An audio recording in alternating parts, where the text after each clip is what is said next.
আজ আমরা দেখতে চলেছি একটি অসাধারণ ইতালিয়ান রোমান্টিক ড্রামা মুভির গল্প, যার নাম হল দ্য টিয়ার স্মিথ, যেখানে সুজেন নামের একটি মেয়ের জীবনের গল্প তুলে ধরা হয়েছে। তার মা এবং বাবা তার শৈশবকালেই মারা যায়। এরপর তাকে এক অদ্ভুত অনাথ আশ্রমে রেখে দেওয়া হয়, আর সেখানে তার দেখা হয় রিচেল নামের এক রহস্যময় ছেলের সঙ্গে, যাকে বলা হয় বিপজ্জনক। কিন্তু তার চোখের গভীরে লুকানো থাকে একরাশ কষ্ট আর না বলা অনেক কথা। তারা একসাথে বড় হয়।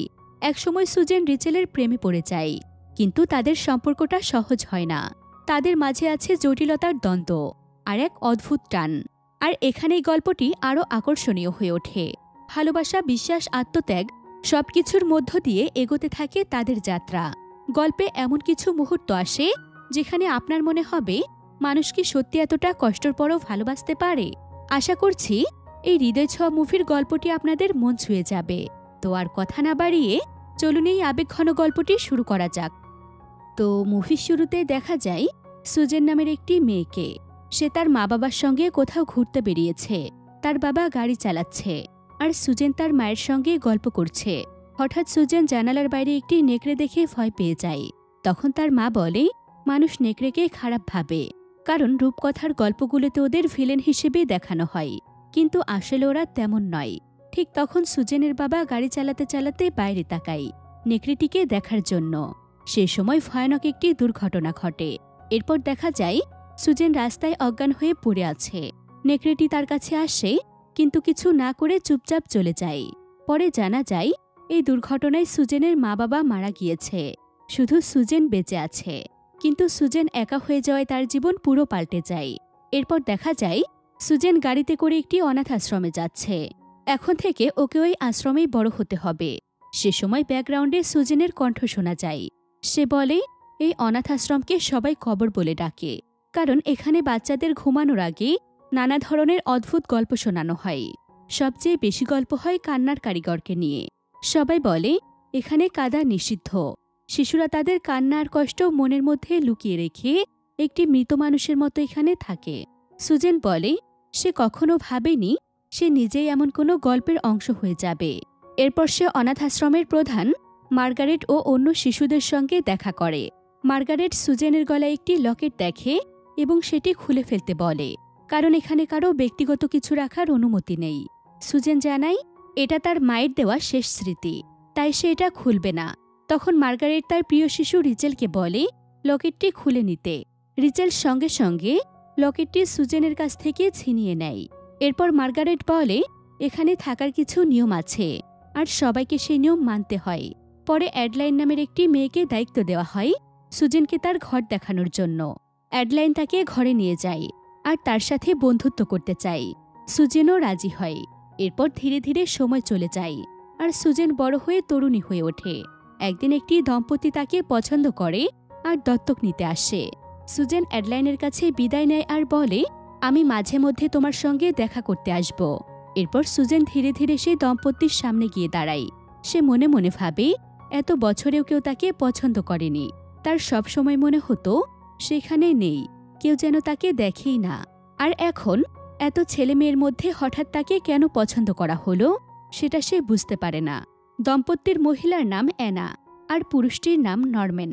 অ্যানা সুজেনকে দেখে বলে, আমি জানি তোমার নার্ভাস লাগছে, আমারও একইভাবেই নার্ভাস লাগছে, তবে দেখবে সব ঠিক হয়ে যাবে। নরম্যান তখন বলে, তোমার ব্যাগটা আমাকে দাও। সুজেন বলে, আমার ব্যাগ ছোট, আমি নিজে নিতে পারি। তখন পাশে দাঁড়িয়ে থাকা মার্গারেট বলে, আসলে আমাদের এখানে সব বাচ্চারা জিনিসপত্র শেয়ার করে, তাই সবার জিনিস কম। এরপর মার্গারেট সুজেনকে বলে, ভালো থেকো, আর আশ্রমের নিয়ম অনুযায়ী ওদের সঙ্গে ঠিকঠাক থেকো। যদি কোনো সমস্যা হয় তাহলে তোমাকে ফিরিয়ে আনা হবে। অ্যানা বলে, আশা করি এমনটা হবে না। তারা সবাই যখন বেরিয়ে যাচ্ছে তখন হঠাৎ পিয়ানো বাজানোর শব্দ শোনা যায়। নরম্যান আর অ্যানা থেমে যায় আর জানতে চায় কে পিয়ানো বাজাচ্ছে। তখন দেখা যায় রিচেল পিয়ানো বাজাচ্ছে। সে এই আশ্রমের প্রধানের সবচেয়ে প্রিয় শিশু। সবাই তাকে ভালোবাসে আর আদর করে, কিন্তু সুজেন তাকে একদমই পছন্দ করে না, কারণ প্রথম দিনে রিচেল তার মায়ের দেওয়া লকেটটি তার কাছ থেকে ছিনিয়ে নিয়েছিল। নরম্যান রিচেলকে খুবই পছন্দ করে, তাই তারা সিদ্ধান্ত নেয় পরীক্ষামূলকভাবে সুজেন আর রিচেল দুজনকে একসঙ্গে তাদের বাড়িতে নিয়ে যাবে। মার্গারেট আসলে রিচেলকে খুব পছন্দ করে এবং অনেকটা স্নেহ করে, তাই সে কখনো চায়নি রিচেল দত্তক চলে যাক, আর রিচেলও কখনো চায়নি দত্তক যেতে। তাই সে অ্যানা আর নরম্যানকে বলে, একসাথে দুজন নিতে গেলে আপনাদের সমস্যা হবে, আর রিচেল একটু আলাদা, ওকে আমরাই ঠিকভাবে সামলাতে পারি না। তখন নরম্যান বলে, এজন্যই তো পরীক্ষামূলকভাবে নিচ্ছি, যদি না পারি তাহলে ফেরত দিয়ে দিব। তারা গাড়িতে ওঠে এবং রওনা দেয়। সুজেন মনে মনে ভাবে, ছোটবেলা থেকে তার একটা পরিবারের সঙ্গে থাকার ইচ্ছে ছিল, আজ সেই ইচ্ছে পূরণ হচ্ছে ঠিকই, কিন্তু যার প্রতি তার সবচেয়ে বেশি ঘৃণা, সে রিচেলই এই পরিবারের অংশ হয়ে যাচ্ছে। এরপর দেখা যায় তারা দুজনেই নতুন বাড়িতে পৌঁছায়। সেখানে সুজেন জানতে পারে অ্যানা আর নরম্যানের একটি ছেলে ছিল, কিন্তু কয়েক বছর আগে সে মারা গিয়েছে। ছেলেটি ভালো পিয়ানো বাজাতে পারত, এ কারণেই তারা রিচেলকে পছন্দ করেছে। নরম্যান রিচেলকে তার ঘর দেখায় এবং তার ছেলের পুরনো কাপড়গুলো দেখিয়ে বলে সে চাইলে এগুলো ব্যবহার করতে পারে, আর না চাইলে নতুন জামা কাপড় কিনে দেবে। রিচেল বলে, সমস্যা নেই, আমি এগুলোই ব্যবহার করব। অন্যদিকে অ্যানা সুজেনকে তার ঘর দেখায়। সে তাদের একটি বিড়ালকেও তার সঙ্গে পরিচয় করিয়ে দেয়। এরপর দেখা যায় রিচেলের মাথায় তীব্র যন্ত্রণা শুরু হয়। সে একটি ওষুধ বের করে খায়, তারপর একটি ছোট্ট বাক্স বের করে ড্রয়ারে রেখে দেয়। ঠিক তখনই সুজেন ঘরে ঢুকে পড়ে। সে রিচেলকে বোঝাতে চায় তারা যেন একসাথে ঠিকভাবে থাকতে পারে এবং রিচেল যেন কোনো সমস্যা তৈরি না করে। রিচেল বলে, যদি সমস্যা না চাও তাহলে আমার ঘরে কোনোদিন আসবে না। একথা বলে রিচেল সুজেনের মুখের উপর দরজা বন্ধ করে দেয়। এরপর রাতে সবাই একসাথে খেতে বসে। অ্যানা জানায় সে ফুলের বাগান করে আর সেগুলো বিক্রি করে। নরম্যান জানায় সে একটি পেস্ট কোম্পানিতে কাজ করে। তারা জানতে চায় অনাথ আশ্রমে সুজেন আর রিচেলের সম্পর্ক কেমন ছিল। সুজেন বলে, অনেক ভালো ছিল, আমরা ভাই বোনের মতো ছিলাম। রিচেল তার কথা শুনে সুজেনের পায়ে হাত রাখে আর একইভাবে বলে, হ্যাঁ, আমরা ভাই বোন ছিলাম। কিন্তু রিচেল যখন পায়ে হাত রাখে তখন সুজেন অস্বস্তি বোধ করে এবং ওয়াশরুমে চলে যায়। এদিকে নরম্যান রিচেলকে জিজ্ঞেস করে, তোমার নাম বড় এক নায়কের নামে রাখা, এটা কে রেখেছে, তোমার বাবা নাকি মা? তখন রিচেলের মুখ গম্ভীর হয়ে যায়। সে বলে, এই নাম মার্গারেট রেখেছে, আমি আমার বাবা মাকে কোনোদিন দেখিনি। কথা বলে রিচেল উঠে চলে যায়। অ্যানা আর নরম্যান বুঝতে পারে ওর কাছে এমন প্রশ্ন করা ঠিক হয়নি। অন্যদিকে দেখা যায় সুজেন ওয়াশরুমে আছে। এখনও তার মনে হচ্ছে রিচেল যেন তাকে ছুঁয়ে যাচ্ছে। সে রিচেলের প্রতি এক ধরনের অদ্ভুত টান অনুভব করছে, যেটা সে নিজেই বুঝে উঠতে পারছে না। হঠাৎ রিচেল পিছন থেকে ওয়াশরুমে ঢুকে পড়ে। সুজেন তাকে দেখে রেগে যায়। রিচেল বলে, তোমার এই ভালো মেয়ের অভিনয় বেশি দিন চলবে না, সবকিছু আসলে এত নিখুঁত না। যেদিন অ্যানা আর নরম্যান বুঝে যাবে তুমি আমাকে ঘৃণা করো, সেদিন সব শেষ হয়ে যাবে। সুজেন বলে, একদিন না একদিন ওরাও তোমার আসল রূপ দেখে ফেলবে, আর তারা বুঝে যাবে তুমি সেই কান্নার কারিগর যার গল্প সবাই বলতো। এরপর সুজেন তার ঘরে ফিরে গিয়ে শুয়ে পড়ে। ঘুমের মধ্যে সে অতীতের এক ভয়ানক স্মৃতি দেখতে শুরু করে। দেখা যায় সে কান্না করছে। তখন পাশে থাকা অ্যাডলাইন তাকে বলে, তুমি যদি কাঁদো তাহলে কান্নার কারিগর তোমাকে নিয়ে যাবে, তাই কান্না করো না। সুজেন জিজ্ঞেস করে, আসলে কি কান্নার কারিগর আছে নাকি এটা শুধুই গল্প?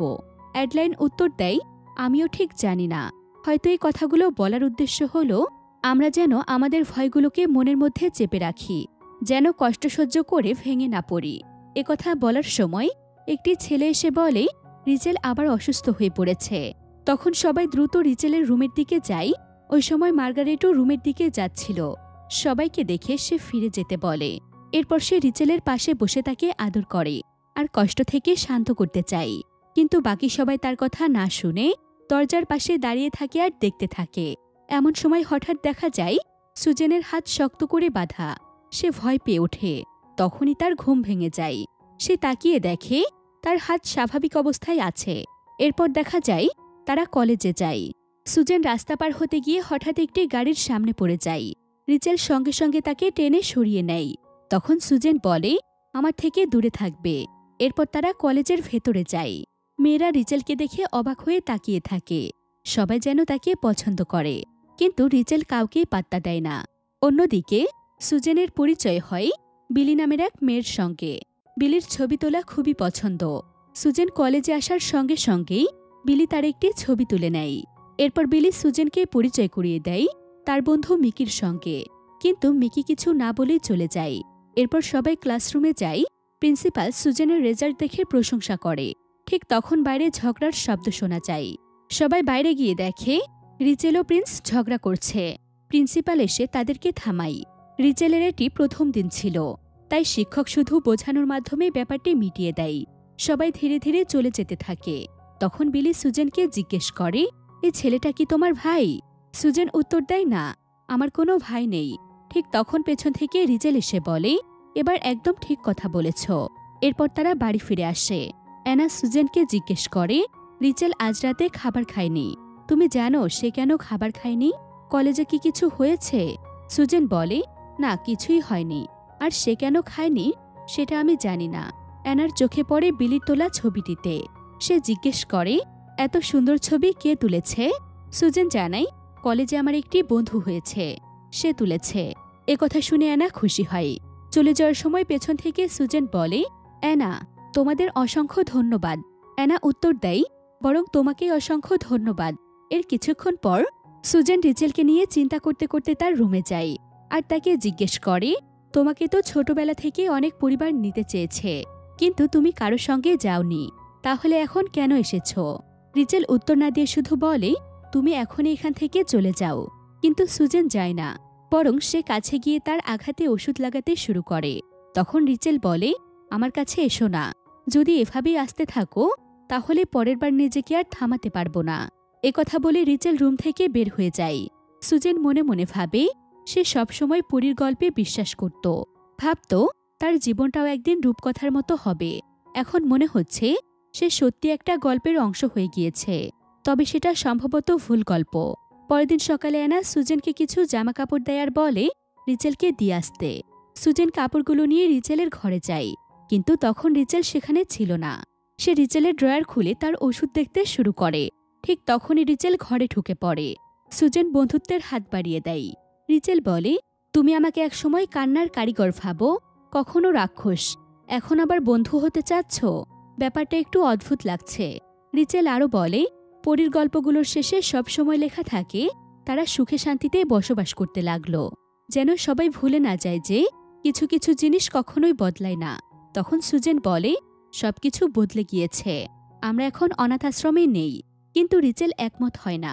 সে বলে, এটা ভেবো না যে এটা কোনো সুখের গল্প, কারণ কোনো রূপকথাই শেষ হয় না, কোনো নেকড়ে বা ভিলেন ছাড়া। আর আমি এই গল্পের ভিলেন। দৃশ্য বদলাই। পরের দিন কলেজে লিও নামের এক ছেলেকে দেখা যায়। সে সুজেনকে একা পেয়ে তার সঙ্গে ফ্লার্ট করতে শুরু করে। ঠিক তখন রিচেল এসে লিওর দিকে তাকিয়ে বলে, চুপচাপ চলে যাও। সুজেন একটু অস্বস্তি বোধ করে। তখন বিলি এসে তাকে নিজের সঙ্গে নিয়ে যায়। স্কুল শেষে অ্যানা ও নরম্যান সুজেন ও রিচেলকে নিয়ে শপিং করতে যায়। সুজেন একটি সুন্দর জামা পরে আসলে রিচেল তাকিয়ে থাকে। সুজেন তার দৃষ্টিতে অস্বস্তি অনুভব করে আর ড্রেস চেঞ্জ করতে চলে যায়। কিন্তু রিচেল পেছন পেছন গিয়ে ফিটিং রুমে ঢুকে পড়ে। সে সুজেনের খুব কাছে গিয়ে ধীরে ধীরে তার জামার চেন খুলতে শুরু করে। সুজেন অন্যরকম কিছু অনুভব করতে থাকে। হঠাৎ পেছনে ফিরে তাকিয়ে দেখে আসলে কেউ নেই। সুজেন বুঝতে পারে সে সবসময় রিচেলকে নিয়ে চিন্তা করছে, তাই তার মনে হয়েছে রিচেল তার পেছনে এসেছে। কিছুক্ষণ পর অ্যানা এসে সুজেনকে ড্রেসের উপর একটি বেল্ট পরিয়ে দিতে থাকে, কিন্তু বেল্ট বাদ দিয়ে সুজেন হঠাৎ আতঙ্কিত হয়ে পড়ে।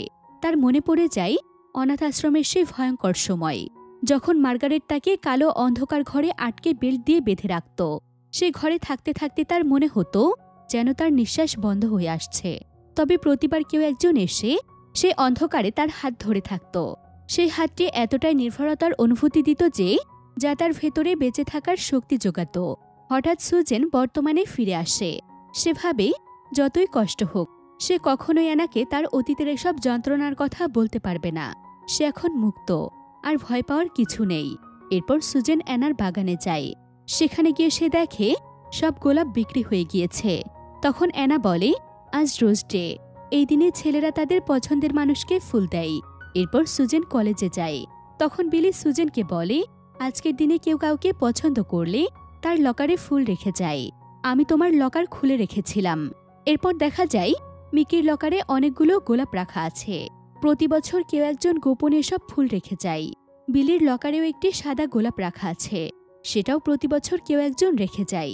এই গোলাপটি কে দেয় সে জানে না, সুজেন নিজের লকার খোলে আর সেখানে দেখতে পায় একটি কালো রঙের গোলাপ। গোলাপটি ছিল খুবই সুন্দর আর বিরল। সুজেন সঙ্গে সঙ্গেই বুঝে যায় এটা কে রেখেছে। সে রাগে সরাসরি রিচেলের রুমে চলে যায় আর জিজ্ঞেস করে, এই গোলাপটি কি তুমি রেখেছ? রিচেল তার হাত থেকে ফুলটি নিয়ে বলে, আমি কি পাগল নাকি তোমাকে ফুল দিতে যাব? তাদের মধ্যে কথা কাটাকাটি হচ্ছিল। এর মধ্যেই হঠাৎ রিচেল সুজেনকে বিছানায় শুয়ে দেয় এবং তার খুব কাছাকাছি চলে আসে। ঠিক তখনই অ্যানা উপর থেকে সুজেনকে ডাকে। সুজেন উঠে নিচে চলে যায়। সে নিচে গিয়ে জানতে পারে লিও এসেছে। সে জানায় সুজেন কলেজে একটি বই ভুলে রেখে এসেছিল, সেটা ফেরত দিতে এসেছে। বইটি দিয়ে সে সুজেনকে বলে, চলো আইসক্রিম খেতে চাই। সুজেন এতে রাজি হয় আর তারপর তারা বাইরে চলে যায়। রিচেল জানালার পাশে দাঁড়িয়ে এসব দেখে। আইসক্রিম শপে বসে সুজেন তার বাবা মায়ের অ্যাক্সিডেন্টের কথা বলে। কথা বলতে বলতে সে আইসক্রিমের একটি চামচ ফেলতে যায়। তখন লিও তাকে ইমপ্রেস করার জন্য বলে, আমাকে দাও, আমি ফেলে দিচ্ছি। তখন সুজেন বলে, না, আমি এটা রেখে দিব, হয়তো এটা দিয়ে কোনো কিছু জোড়া লাগানো যাবে। তখন লিও জিজ্ঞেস করে, তুমি মানুষের মন জোড়া লাগাতে পারো? সুজেন বলে, মানুষের মন জোড়া লাগানো সহজ না। ঠিক তখনই আকাশে বিদ্যুৎ চমকাতে শুরু করে। বৃষ্টি শুরু হলে তারা দুজন একসাথে একটি জ্যাকেট গায়ে দিয়ে সুজেনের বাসার দিকে হাঁটে। বাড়ির সামনে পৌঁছে লিও সুজেনকে কিস করার চেষ্টা করে, কিন্তু সুজেন তাকে থামিয়ে দেয় এবং ভেতরে চলে যায়। ঘরে ঢুকে সুজেন দেখে রিচেল পিয়ানো বাজাচ্ছে। সে ভাবে সে রিচেলের দিকে তাকাবে না, কিন্তু সুজেন এটা চাইলেও সে রিচেলের থেকে দৃষ্টি সরাতে পারে না। তার মন বারবার বলে, রিচেল আসলে ভিতর থেকে ভালো একজন মানুষ। সে ততটা খারাপ নয় যতটা সবাই ভাবে বা সে নিজেকে দেখাতে চায়। হঠাৎ করে রিচেল অসুস্থ হয়ে পড়ে। সুজেন তার কাছে যায়, কিন্তু রিচেল আবারও তাকে দূরে থাকতে বলে। সুজেনের বুঝতে কষ্ট হয় রিচেল কেন সব সময় তাকে দূরে রাখতে চায়। সে জিজ্ঞেস করে, তুমি কি চাও আমি যেন তোমাকে খারাপ ভাবি? রিচেল উত্তর দেয়, হ্যাঁ, আমি চাই তুমি আমাকে খারাপ ভাবো। এরপর সে সুজেনের একদম কাছাকাছি চলে আসে এবং তারপর আবার চলে যায়। এতে সুজেন মনে মনে ভাবে সে রিচেলকে ঘৃণা করতে চায় না, বরং বুঝতে চায়। আর একটা বিষয় সে স্পষ্ট টের পায়, রিচেল সত্যি কান্নার কারিগর হোক বা না হোক, তার মতো কেউই তাকে এতটা ছুঁয়ে যেতে পারে না।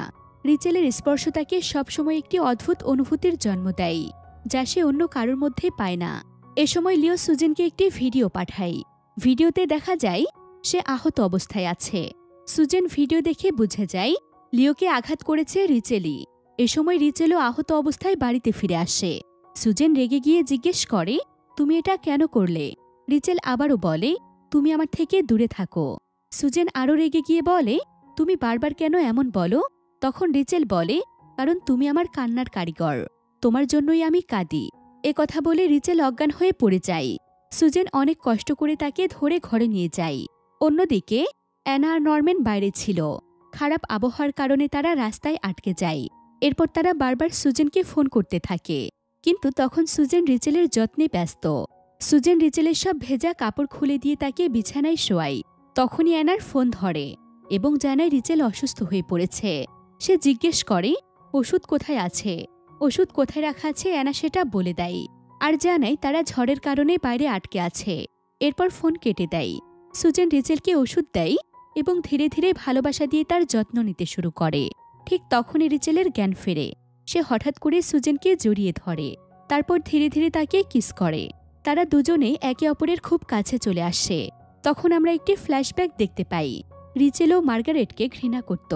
সে সুজেনের হারিয়ে যাওয়া লকেটটি ফেলে না দিয়ে লুকিয়ে নিজের কাছে রেখে দিয়েছিল। একদিন রিচেল অসুস্থ বোধ করছে দেখে সুজেন তার কাছে যায় আর জিজ্ঞেস করে, তোমার কি খারাপ লাগছে?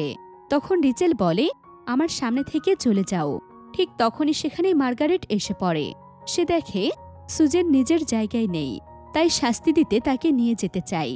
এই পরিস্থিতিতে রিচেল হঠাৎ নিজের হাত ইচ্ছাকৃতভাবে কেটে ফেলে, যাতে মার্গারেটের মনোযোগ সুজেন থেকে সরে তার দিকে যায়। মার্গারেট রিচেলকে খুবই পছন্দ করত, তাই সঙ্গে সঙ্গে তার কাছে ছুটে যায়। সে সময় সুজেনের বন্ধু অ্যাডলাইন রিচেলের কাটা হাত দেখে ফেলে এবং বুঝে যায় রিচেল সুজেনকে ভালোবাসে। অ্যাডলাইন এই ব্যাপারে রিচেলের সঙ্গে কথা বলতে গেলে রিচেল তাকে বলে, তুমি এ ব্যাপারে কাউকে কিছু বলবে না, কারণ আমি জানি সুজেন কখনোই আমার মতো কাউকে গ্রহণ করবে না। এই ভয় থেকেই সে সবসময় সুজেনের সাথে এমন ব্যবহার করত। যাতে সুজেন তাকে ঘৃণা করে, কিন্তু সে চাইলেও সুজেন কখনোই তাকে ঘৃণা করতে পারেনি। সিন আবারও বর্তমানে ফিরে আসে। অ্যানা ও নরম্যান বাড়ি এসে পৌঁছায়। গাড়ির শব্দ শুনে সুজেন তা বুঝতে পারে আর ঘরের দরজার দিকে যেতে থাকে। ঠিক তখনই রিচেল তাকে ধরে আবার কিস করতে শুরু করে। সুজেন নিজেকে আর আটকে রাখতে পারে না। তারা আবারও ভালোবাসার আবেশে ডুবে যায়। কিন্তু ঠিক তখনই অ্যানার কণ্ঠস্বর শোনা যায়। সুজেন নিজেকে সামলে নেয় এবং সোজা দাঁড়িয়ে পড়ে। অ্যানা এবং নরম্যান বাড়িতে ফিরে আসে এবং সুজেনকে তার ঘরে যেতে বলে। ঘরে গিয়ে সুজেন দেখে লিওর ফোন আসছে, কিন্তু সে ফোন ধরে না। এরপর থেকে সুজেন ও রিচেল দুজনেই একে অপরের সঙ্গে এমন আচরণ করতে শুরু করে যেন তারা অপরিচিত। সুজেন ধীরে ধীরে লিওকে উপেক্ষা করতে থাকে। এই কঠিন সময়ে তার পাশে ছিল শুধু মিকি আর বিলি। একদিন কলেজ শেষে বিলি আর সুজেন মিকির বাড়িতে যায়। সেখানে সুজেন মিকিকে ক্লাসে পড়া বুঝিয়ে দিচ্ছিল আর অন্য পাশে বিলি ঘুমিয়ে পড়ে। ঠিক তখন সুজেন ওয়াশরুমে যায় আর সেই ফাঁকে মিকি এসে ঘুমন্ত বিলিকে কিস করে। সুজেন ফিরে এসে সেটা দেখে ফেলে। তখন মিকি লজ্জা পেয়ে সত্যি কথা বলে সে একজন লেসবিয়ান এবং সে বিলিকে অনেক পছন্দ করে। প্রতি বছর বিলির লকারে যে সাদা গোলাপ রাখা হয় সেটা আসলে মিকি রেখে যায়, কিন্তু মিকি ভয় পায় সুজেন যদি বিলিকে সবকিছু বলে দেয় তাহলে হয়তো সে বিলিকেও হারাবে। তাই সে সুজেনকে অনুরোধ করে যেন এই কথা কাউকে সে না বলে। পরবর্তী দৃশ্যে দেখা যায় সুজেন বাজার থেকে আসছে আর তখন হঠাৎ লিওর সঙ্গে দেখা হয়। লিও জানতে চায় সুজেন কেন তাকে উপেক্ষা করছে। তখন সুজেন বলে আমার মনে তোমার জন্য কোনো অনুভূতি নেই। একথা শুনে লিও রেগে গিয়ে তাকে হালকা ধাক্কা দেয়। এতে সুজেনের হাত থেকে শপিং ব্যাগ পড়ে যায়। ব্যাগে ছিল রিচেলের জন্মদিনের উপহার হিসেবে কেনা একটি ক্রিস্টাল বল, যেটা দোকানে শেষ পিসে ছিল। সুজেনের খুবই খারাপ লাগে। তখন লিও জিজ্ঞেস করে তুমি রিচেলের জন্য এত কিছু করো কেন? সুজেন উত্তর দেয় কারণ আমরা দুজনে একই রকম কষ্টের মধ্য দিয়ে বড় হয়েছি, তাই একে অপরকে ভালোভাবে বুঝতে পারি। এরপর সুজেন বাড়ি ফিরে দেখে অ্যানা আর নরম্যান রিচেলের জন্মদিন উপলক্ষে একটি ছোট লাঞ্চের আয়োজন করেছে। তারা রিচেলের পুরনো বন্ধু অ্যাডলাইনকেও দাওয়াত দিয়েছে। অ্যাডলাইনকে দেখে সুজেন খুব খুশি হয়। এরপর আমরা দেখি অ্যানা আর নরম্যানের মৃত ছেলের প্রেমিকা এজিকে। তার বাবা মাও সেখানে উপস্থিত হয়। একসময় রিচেলের জন্মদিন উপলক্ষে অ্যানা একটি কেক নিয়ে আসে আর একটু আনন্দ করতে শুরু করে। তখন এজি রেগে যায়। সে বলে এত তাড়াতাড়ি তোমরা কিভাবে ছেলেকে ভুলে গেলে? আমি এখনো সেই শোকের মধ্যে ডুবে আছি। সময় কাটে না আমার। তোমরা কিভাবে নিজের ছেলের জায়গায় অন্য কাউকে বসিয়ে দিতে পারো? অ্যানা বলে আমরা আমাদের ছেলেকে ভুলিনি, ও এখনও আমাদের মনের মধ্যে আছে। কিন্তু এমন দুজন আছে যারা কোনোদিন ভালোবাসা পায়নি, ওদেরকেও তো ভালোবাসা দরকার। তখন এজি বলে আমারও ভালোবাসা পেতে ইচ্ছে করে, কিন্তু সেটা আর সম্ভব না। আমার ভালোবাসার মানুষ তো মারা গিয়েছে। এটা বলে সে সেখান থেকে চলে যায় আর অ্যানা চুপচাপ কান্না করতে শুরু করে। মুহূর্তেই সবার মন খারাপ হয়ে যায়। এরপর অ্যাডলাইন সুজেনকে আলাদা করে বলে তুমি এই পরিবারের ঝামেলা থেকে দূরে থেকো, বরং দত্তক নেওয়ার প্রক্রিয়ায় মন দাও, যাতে তুমি সবকিছু পেতে পারো যা তুমি সব সময় চেয়েছ।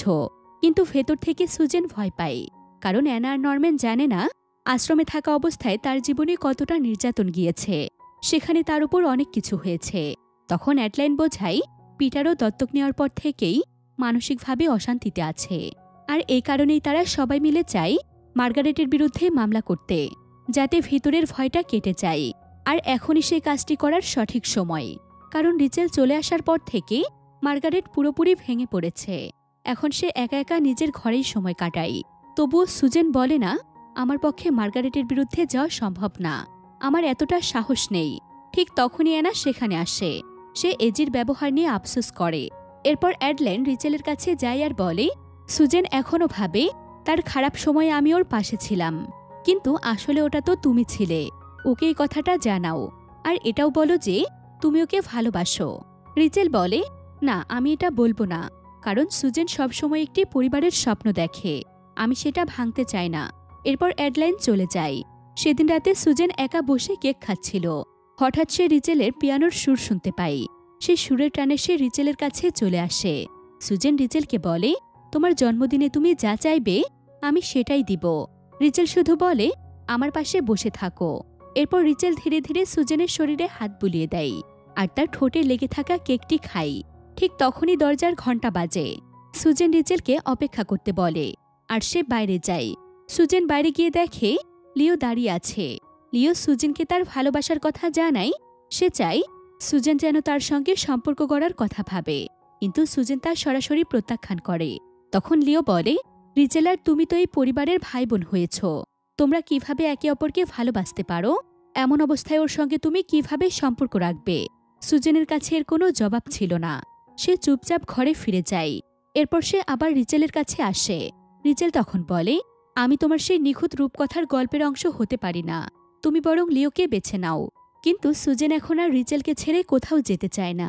সে বলে, আমি শুধু তোমার সঙ্গ চাই। রিচেল বলে, ভাঙা দুইটি মন এক হলে হয়তো সবকিছু আরও খারাপ হয়ে যাবে। তার চেয়ে তুমি তোমার স্বপ্ন পূরণ করো আর এই পরিবারের সঙ্গে থাকো। তখন সুজেন বলে, আমরা চাইলে সেই ভাঙা টুকরোগুলো জুড়ে একসাথে একটি ভালো জীবন গড়ে তুলতে পারি। আমি আর কোনো সাধারণ কষ্টে ভরা জীবন চাই না। আমি এমন একটা জীবন চাই যেখানে তুমি থাকবে আমার পাশে। রিচেল তবুও বোঝাতে চাই, তার সঙ্গে থাকলে সুজেনের জীবনে আরও কষ্ট আসবে। কিন্তু এবার সুজেন নিজের অনুভূতি স্পষ্টভাবে বুঝতে পারে। সে জানে রিচেলের সঙ্গে থাকলে সে সত্যিকার অর্থে সুখী হতে পারবে, কারণ তাদের শৈশব একসঙ্গে কেটেছে। আর সেই কারণেই তারা একে অপরকে এমনভাবে বুঝতে পারে যেভাবে আর কেউ পারে না। সুজেন তার বন্ধুর বাড়িতে যায়। সেখান থেকে তাদের কলেজের এক পার্টিতে যাওয়ার পরিকল্পনা ছিল। অন্যদিকে রিচেল অ্যানার সঙ্গে কোনো গুরুত্বপূর্ণ কথা বলে, তবে কি কথা হয় সেটা আমাদের দেখানো হয় না। এদিকে পার্টির জন্য প্রস্তুত হওয়ার সময় বিলিকে বেশ হাসি খুশি দেখা যায়। বিষয়টি দেখে সুজেন আর মিকি তাকে জিজ্ঞেস করে, তুমি এত খুশি কেন আজ? বিলি বলে, আজ জ্যাকসনের সঙ্গে দেখা হয়েছে। আমার সব সময় মনে হতো প্রতি বছর আমি যে ফুলগুলো পাই সেটা ওই পাঠাই, তাই আজ সরাসরি জিজ্ঞেস করেছিলাম। আর ও বলেছে হ্যাঁ সেই দিয়েছে। একথা শুনে মিকি সত্যি কথা বলে দেয়, আসলে সেই ফুলগুলো সে রেখেছে আর সে বিলিকে অনেক ভালোবাসে। একথা শুনে বিলি কিছু না বলে সেখান থেকে পার্টিতে চলে যায়। অন্যদিকে আমরা দেখি রিচেল একটি লকেটের বাক্স টেবিলের উপর রেখে অ্যানার বাড়ি ছেড়ে চলে যাচ্ছে। পার্টিতে বিলি আর সুজেন একসাথে আছে। চারপাশে সবাই মজা করছে। এ সময় লিও সেখানে আসে। সে সুজেনের কাছে আগের ঘটনার জন্য ক্ষমা চায়। সুজেন তাকে ক্ষমা করে দেয়। তারপর তারা একসঙ্গে নাচতে শুরু করে। অন্যদিকে রিচেলকে দেখা যায়, সে রাস্তা দিয়ে হাঁটতে হাঁটতে চলে যাচ্ছে। তবে হঠাৎ সে থেমে যায়, তারপর পেছনের দিকে ফিরে আসতে থাকে। এদিকে পার্টিতে সুজেন বেশি মদ খেয়ে দিশেহারা হয়ে পড়ে। সেই সুযোগে লিও তাকে একটি ক্লাসরুমে নিয়ে যায় এবং জোর করে কিস করার চেষ্টা করে। এতে সুজেন বাধা দেওয়ার চেষ্টা করে, কিন্তু লিও থামে না। ঠিক তখনই রিচেল পার্টিতে পৌঁছে যায় এবং সুজেনকে খুঁজতে শুরু করে। এক পর্যায়ে রিচেল সেই ক্লাসরুমে পৌঁছে যায় এবং লিওকে আক্রমণ করে মারধর করে। লিও পালিয়ে যায়। তখন সুজেন রিচেলের দিকে তাকিয়ে বলে, আমার মার শেষ কথাটা ছিল, মানুষ নেকড়েদের খারাপ ভাবে, কারণ রূপকথার গল্পে সবসময় তাদের খলনায়ক দেখানো হয়, কিন্তু বাস্তব জীবনে তারা আসলে তেমন না। আর যদি তুমি খারাপ হও তাহলে আমার গল্পে তোমাকে আমার দরকার। এরপর সুজেন আর রিচেল একে অপরকে ভালোবাসার কথা জানায়। তারা আরও কাছাকাছি চলে আসে। পরবর্তী দৃশ্যে দেখা যায় তারা দুজন হাত ধরে একটি ব্রিজের উপর দিয়ে হাঁটছে। ঠিক তখনই লিও গাড়ি নিয়ে সেখানে আসে। সে চিৎকার করে বলে, তোমরা আসলে ভাই বোন হও, এই সম্পর্ক ভুল। এরপর সে তাদের দিকে গাড়ি চালাতে শুরু করে। কোনো উপায় না দেখে তারা দুজন পানিতে ঝাঁপ দেয়। পরের দৃশ্যে আমরা দেখতে পাই আশ্রমের সেই অন্ধকার কারাগারে সুজেনের হাত ধরে রাখা মানুষটি আসলে রিচেল ছিল। এই দৃশ্যের মাঝেই সুজেন জ্ঞান ফিরে পায়। তার সামনে অ্যাডলাইন দাঁড়িয়ে। অ্যাডলাইন জানায় তারা এখন হাসপাতালে আছে। সুজেন অ্যাডলাইনকে জিজ্ঞেস করে, কারাগারে আমার হাত সবসময় রিচেলই ধরেছিল তাই না? অ্যাডলাইন বলে, হ্যাঁ, কিন্তু রিচেল আমায় এটা বলতে মানা করেছিল, তাই আমি তোমাকে বলিনি। এরপর অ্যানা নরম্যানের এক ডাক্তার আসে। সুজেন রিচেলের কথা জানতে চায়। ডাক্তার জানায় রিচেল সুজেনকে বাঁচাতে গিয়ে আরও পানির গভীরে ডুবে গিয়েছিল। তার আগে থেকে এক রোগ ছিল যার অপারেশন করানো হয়নি। এসবের জন্য সে এখন কোমায় আছে। সুজেন রিচেলের কাছে যেতে চায়, কিন্তু তাকে জানানো হয় রিচেল এখন মার্গারেটের অধীনে, কারণ সে দত্তক চুক্তি ভেঙে ফেলেছে। অ্যানা তখন সুজেনের হাতে একটি ছোট বাক্স দেয় আর বলে, রিচেল বাড়ি ছাড়ার আগে এটা তোমাকে দিতে বলেছিল। সুজেন বাক্সটি খুলে দেখে ওর মায়ের দেওয়া সেই লকেটটি। এটা দেখে তার চোখে পানি এসে যায়। এরপর সুজেন রিচেলের সঙ্গে দেখা করতে চায়, কিন্তু মার্গারেট অনুমতি দেয় না। অনেক দিন ধরে সুজেন চেষ্টা করে, কিন্তু দেখা করতে পারে না। শেষ পর্যন্ত কোনো উপায় না পেয়ে সে মার্গারেটের বিরুদ্ধে মামলা করে। আদালতে পিটার ভয় পেয়ে নিজের সাক্ষ্য প্রত্যাহার করে নেয়। এতে মার্গারেটের আইনজীবীরা সুজেনকে নানা প্রশ্নের চাপে ফেলে এবং অপমান করে। এ সময় একদিন এজি সুজেনের কাছে আসে এবং আগের ভুলের জন্য ক্ষমা চায়। তারা একে অপরকে জড়িয়ে ধরে। অন্যদিকে সুজেন সাহস করে আদালতে সব সত্যি বলে, কিন্তু বিপক্ষের উকিলের চাপ সামলাতে না পেরে সে অসুস্থ বোধ করে ওয়াশরুমে চলে যায়। তখন অ্যানা সেখানে গিয়ে তাকে সাহস দেয়। এরপর সুজেন আবার নিজের বক্তব্য শুরু করে। সে বলে, আমরা অনাথাশ্রমকে বলতাম কবর, কারণ ওখানে কারো কোনো অনুভূতি ছিল না। সবার অনুভূতিকে যেন মেরে ফেলা হতো, আর আমাদের সেখানে নিঃস্বভাবে থাকতে হতো। সে আরও বলে, মার্গারেট রিচেলকে ভালোবাসত, তাই তাকে শারীরিকভাবে কোনো অত্যাচার করত না, কিন্তু তার চোখের সামনে অন্যদের উপর হওয়া নির্যাতন দেখতে হতো। রিচেল সবসময় চাইত সবাইকে এসব থেকে বাঁচাতে, কিন্তু সে পারত না। এজন্যই অনেকের চোখে সে হয়ে ওঠে নেকড়ে ভিলেন বা কান্নার কারিগর। একসময় সে নিজেও বিশ্বাস করতে শুরু করে সে হয়তো সত্যি একজন ভিলেন। তাই সে কাউকে ভালোবাসলেও কখনো বলতে সাহস পায়নি। কিন্তু এখন রিচেল কোমায় থাকলেও আমি জানি সে এখন মুক্ত। সে জানে কেউ একজন তাকে মনের সবটুকু দিয়ে ভালোবাসে। সে জানে সত্যিকারের ভালোবাসা কাকে বলে। এখানে অনেকেই আছে যারা কখনো সত্যি বলেছে, আবার মিথ্যাও বলেছে। তাদের কেউ কেউ এখনও সেই পুরনো চার দেওয়ালে আটকে আছে, যেখানে কাউকে ভালোবাসা যায় না, আর কারো কাছ থেকে ভালোবাসা পাওয়াও যায় না। তারা এখনও কবরের ভেতর বেঁচে আছে, মুক্ত হয়নি। একথা শুনে আদালতের সবাই হাততালি দিয়ে ওঠে। তারপর সুজেন একটু হাসে। এরপর রিচেলের কাছে হাসপাতালে চলে যায়। সে রিচেলের পাশে বসে কান্না করতে করতে বলে, দেখো, আমি কাঁদছি তোমার জন্য, মানে তুমি তো আমার কান্নার কারিগর। ঠিক তখনই রিচেলের জ্ঞান ফিরে আসে। তারা একে অপরকে দেখে খুশিতে চোখে পানি এনে ফেলে। এর পরের সিনে রিচেল আর সুজেনের পুরনো স্মৃতিগুলো দেখানো হয়। সবসময় দেখা যায় রিচেল ছিল সুজেনের পাশে। সে সবসময় চেষ্টা করেছিল সুজেনকে বাঁচাতে, কিন্তু কখনোই সে কোনো কিছু পাওয়ার জন্য তাকে ভালোবাসেনি। সে শুরু থেকে শুধু নিঃস্বার্থভাবে ভালোবেসেছে। সবশেষে দেখা যায় সুজেন ও রিচেলের একটি ছোট্ট মেয়ে হয়েছে। তারা একসাথে সুন্দর একটি জীবনযাপন করছে। আর এভাবেই এই চমৎকার মুভির গল্পটি এখানেই শেষ হয়ে যায়। আজকের এই সুন্দর গল্পটি আপনাদের কেমন লাগলো তা অবশ্যই কমেন্ট করে জানাবেন। আর এমন সুন্দর সুন্দর গল্প পেতে আমাদের চ্যানেলটি সাবস্ক্রাইব করে রাখুন। দেখা হবে আবার পরবর্তী ভিডিওতে। সে পর্যন্ত ভালো থাকুন, সুস্থ থাকুন। আসসালামু আলাইকুম।